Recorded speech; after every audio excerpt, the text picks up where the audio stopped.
The autumn sun cast long shadows across my small vineyard as I checked the ripening grapes, testing their sugar content one careful row at a time. These weren't the vast mechanically harvested fields my family owned in Napa Valley. My 10 acres in a forgotten corner of Sonoma were tiny by comparison. But these vines held secrets that would soon shake the entire wine industry. Still playing farmer, Isabella? I didn't need to turn around to recognize my sister Victoria's voice, dripping with her usual condescension. The crunch of her expensive heels on the gravel path told me she wasn't alone. "What do you want, Victoria?" I kept working, checking another cluster of grapes. "Dad sent us to remind you about the harvest festival at the estate next weekend. Though I told him you probably wouldn't come, given how busy you are with your little hobby farm." Now I did turn, facing Victoria and my brother Anthony. They stood out absurdly among my vines in their designer clothes, looking every inch the wealthy wine industry executives they were. "Some of us actually work our own land," I said mildly, "instead of just managing it from a corner office." Anthony laughed. "Work? Is that what you call this experiment in failure? How many cases did you produce last year? 50? We do that in an hour." They had no idea that my experiment was about to revolutionize wine production, that my small batches were actually carefully controlled tests of techniques I'd spent years perfecting. "Quality over quantity," I replied, turning back to my vines. "Not that you'd understand the difference." "Dad's worried about you," Victoria said, making it sound like an accusation. 5 years out here, and what do you have to show for it? No distribution deals, no restaurant placements, just a few bottles sold at farmers markets. If they only knew about the offers already coming in from Europe, about the revolutionary aging process I developed that would change everything about how premium wines were made. "I'm doing fine," I said. "Send Dad my regards, but I'll be too busy with harvest to attend his party." "Too busy," Anthony snorted, "or too embarrassed to show up empty-handed again. Every year, all the major vintners bring their best wines to showcase." "What would you bring?" "Some homemade grape juice. I thought of the special vintage aging in my cellar, the one that would debut next month at the International Wine Competition in Paris. The one that would prove everything my family thought they knew about winemaking was wrong." "Just go," I sighed. "I have work to do." "Work?" Victoria's laugh was sharp. "Isabella, let's be honest. This isn't work, it's hiding. Running away because you couldn't handle real responsibility in the family business."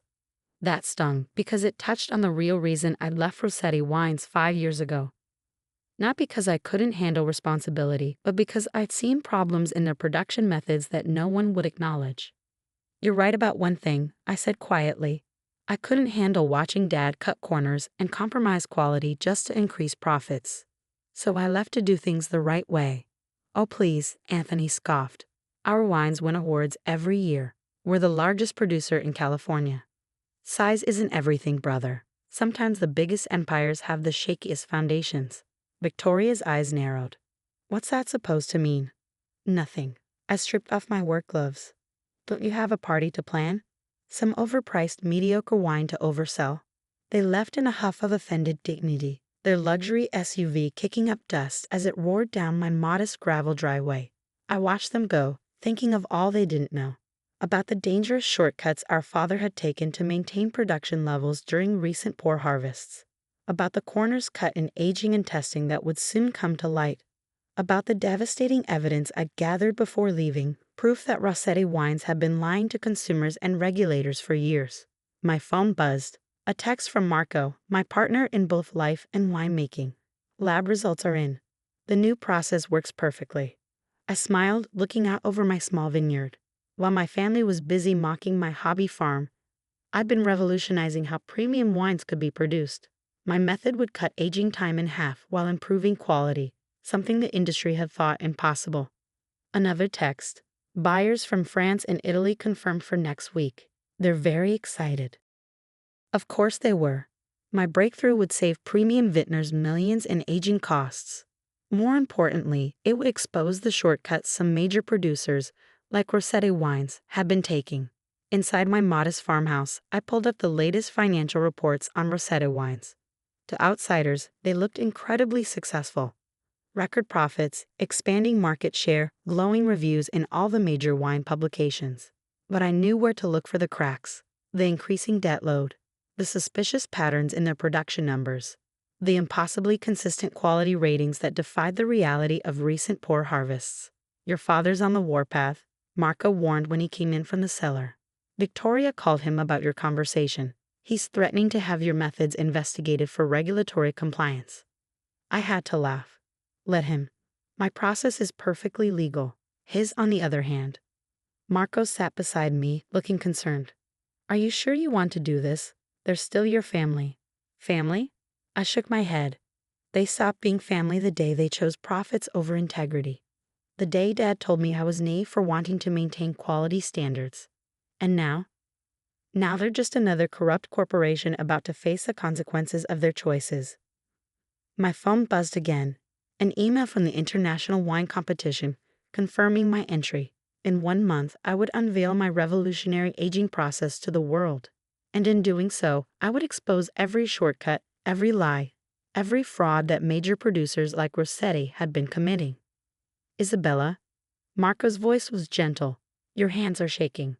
I looked down, surprised to find he was right. Just thinking about what's coming, about their faces when they realize that the daughter they dismissed as a failure actually succeeded, that your hobby farm created something they couldn't, that everything they built is about to crumble. I corrected him. And that their little sister holds the hammer. Later that evening, as sunset painted my vines in gold, I walked the rows again. Each plant had been carefully tended by hand, not by machines. Each grape would be harvested at exactly the right moment, not according to some corporate schedule. My family thought this made me small-time, inefficient, a joke in the industry. They had no idea that my small production had allowed me to perfect techniques they couldn't match. That my attention to detail had revealed problems they'd been hiding for years. That my hobby farm was about to become the most important vineyard in California. My phone lit up with another call from Victoria. I let it go to voicemail, already knowing what she'd say. More mockery, more demands that I attend the harvest festival, more attempts to make me feel small and irrelevant. Let them mock. Let them dismiss me as the family failure, the dreamer who couldn't cut it in the real wine business. Let them enjoy their empire of lies for a few more weeks, because sometimes the smallest vineyards yield the most devastating harvests. And this year, my crop would change everything. I picked a single perfect grape, testing its sweetness. Almost ready. Like my plans for bringing down Rossetti wines, timing would be everything. Should we send a response about the harvest festival? Marco asked from the porch. I smiled, thinking of the chaos that would erupt just before that prestigious event. Of the scandal that would overshadow their carefully planned party. No need, I said quietly. They'll have much bigger problems to worry about by then. Sometimes revenge, like fine wine, is best served after proper aging. And I've been aging this revenge for 5 very patient years. The grand ballroom of the Paris Intercontinental was packed with the world's most prestigious vintners. Crystal glasses clinked as judges sampled entries in the international wine competition, their expressions carefully neutral as they swirled, sniffed, and sipped. I stood quietly in the corner, watching my father hold court at the Rossetti wines table. He was in his element, charming journalists and fellow vintners with practiced ease. Victoria and Anthony flanked him like royal hares, basking in their assumed success. They have no idea you're here, do they? Marco whispered. No. Our entry is under Vale Vista Vineyards. They don't even know that's my brand. My small production had allowed me to operate in relative obscurity.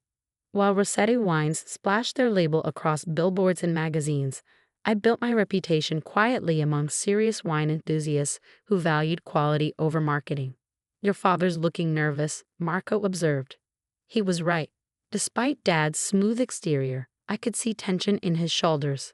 The competition's new authentication requirements, which I quietly helped develop, required detailed documentation of aging processes and production methods.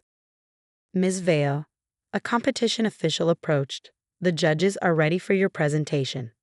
This was it, the moment I'd spent 5 years preparing for. I walked to the podium, aware of my family's sudden attention. Their confusion as they recognized me. Their growing alarm as I began explaining my revolutionary aging process. Traditional premium wine aging takes years, I began. But what if we could achieve the same results in half the time, while actually improving quality? The room grew silent. This was the holy grail of wine production.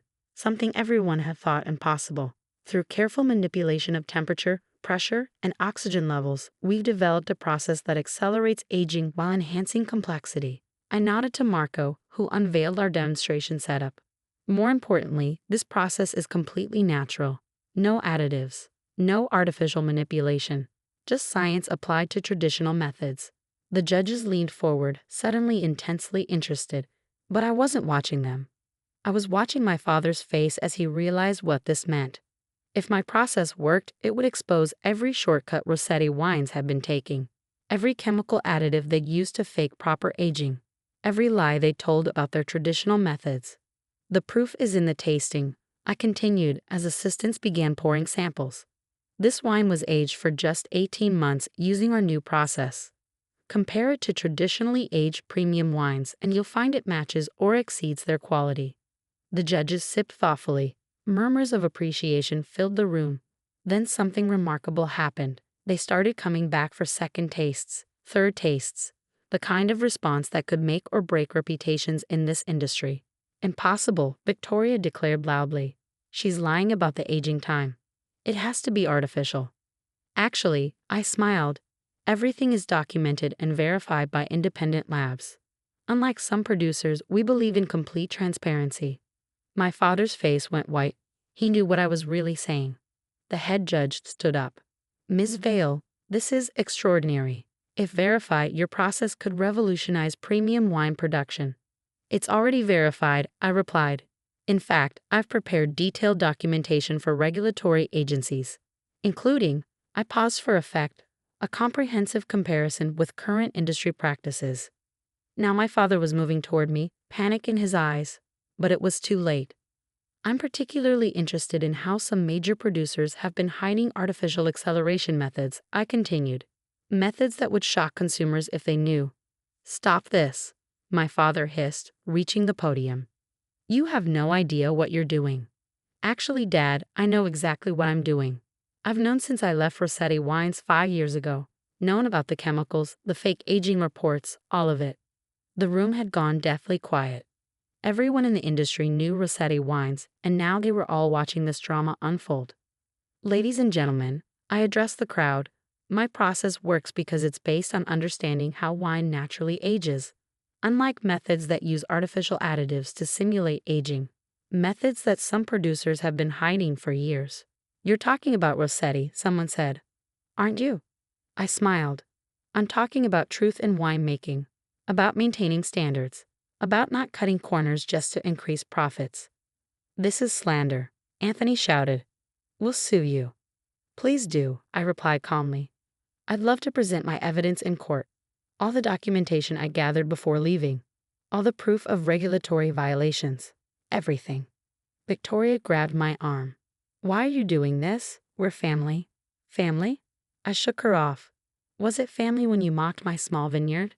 When you called my work a joke? When you helped Dad hide his corrupt practices? The judges were conferring urgently. The media representatives were scribbling notes, and my father looked like a man watching his empire crumble. The chemicals were necessary, he said quietly. The market demanded consistent product. We had no choice. There's always a choice, I corrected him. I made mine 5 years ago. I chose quality over quantity, truth over profits, real winemaking over fake shortcuts. The head judge cleared his throat. In light of these allegations, we'll need to investigate all Rossetti entries, and I believe the regulatory agencies will want to. We have nothing to hide, my father declared, but his voice shook. Really? I pulled out my phone, pulling up documents. Should we discuss the secret additives? The falsified aging reports? The lab tests you buried? Hours later, after the chaos had subsided, I stood in my hotel room watching the story explode across wine industry news. Rossetti wine stock was plummeting. Distributors were canceling orders. Restaurants were pulling their bottles from wine lists. Your father's called 6 times, Marco said, holding up my phone. Let him call. He can talk to the regulators instead. My own phone was buzzing with different calls. Buyers wanting to license my aging process, journalists seeking interviews, investment offers pouring in. The judges want to give you their special innovation award, Marco added. It's never gone to such a small producer before. I laughed at the irony, the hobby farmer, the family failure, the joke. The genius who revolutionized winemaking, he corrected. The one who chose integrity over easy profits. A knock at the door, Victoria, looking shattered. The board is meeting tomorrow, she said without preamble. They're voting to suspend Dad and force a sale of the company. And he won, okay? You've destroyed everything our family built. Are you happy now? I considered her question carefully. I didn't destroy anything, Victoria. Dad did that when he chose shortcuts over quality. When he decided profit margins were more important than integrity. Then help us, she pleaded. Your process could save the company. My process only works with proper methods, proper care, proper respect for the wine. Everything Rossetti Wine stopped caring about years ago. Please, he whispered. We're family. No, I said quietly. We stopped being family when you chose to be part of his corruption. When you mocked my small vineyard instead of seeing what I was really building. After she left, I stood at the window looking out over Paris. Somewhere across the city, my father was watching his empire collapse. Everything he'd built, everything he'd achieved through shortcuts and lies, was crumbling. And I felt nothing, no satisfaction, no joy, just a quiet certainty that justice had finally been served. My phone buzzed with another message, this time from a small vintners coalition. They wanted me to help develop new industry standards, real standards based on quality and integrity. What now? Marco asked softly. I thought of my small vineyard back home, of the vines I tended by hand while my family mocked my choices, of the patience and care that had led to this moment. Now we go home, I said. We have grapes to harvest, wine to make, the right way, and Rossetti wines will serve as a reminder that sometimes the smallest vineyards yield the most powerful vintages, and that integrity, like fine wine, only gains value with time. The end.